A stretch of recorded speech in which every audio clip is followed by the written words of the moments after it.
شەڕ و ئاڵۆزیەکانی باکووری کوردستان تەنها کاریگەری لەسەر ئەو ناوچەیە نییە، بەڵکو و پریشکەکانی بەر هەرێمی کوردستانیش کەوتون. نزیک 3 هەفتەیە مەرزی ئیبراهیم خەلیل کە تاکە مەرزی فەرمی نێوان هەرێمی کوردستان و وڵاتی تورکایە داخراوە. داخستنی مەرزەکەش کاریگەری ڕاستە و خۆی لەسەر بازاڕ و ئابووری هەرێم دروست کردووە، چونکە بە نمونە تەنها لە ساڵی 2014دا بە بڕی 14 ملیار دۆلار شمەک و کەلوپەل هاوردەی هەرێم کراوە. لەو ڕێژەیەش تەنها لە سەدا 2 بەر پارێزگەکانی تری عێراق کەوتووە. ئێمە 4 دەواازەمان هەیە کە گەورەترینیان دەواازەی ئیبراهیم خەلیلە.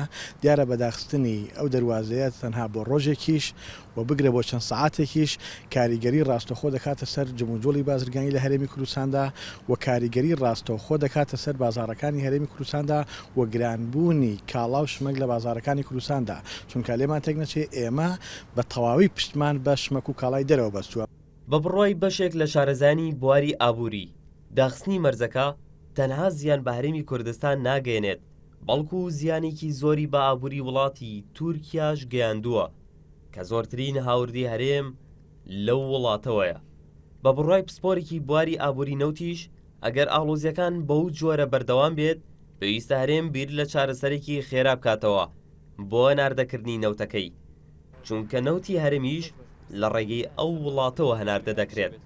پێویستە بە دوای دەواازەی تردا بگەڕێ، لەوانە دەواازی ئێران لە بۆ هەناردەکردنی نەوت و غاز لەوێەوە بۆ بەندەری عەباس، لەوانە دەرچەی تر بدۆزێتەوە بۆ ئەوەی احتیمادی کولی نەخاتە سەر ئەم خاڵە سنووریەت.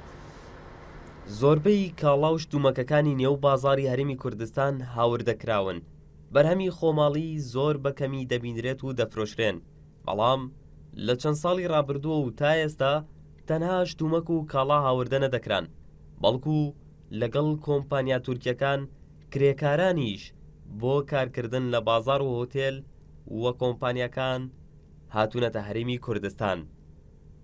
بەرزان مەلامین، NRT هەولێر.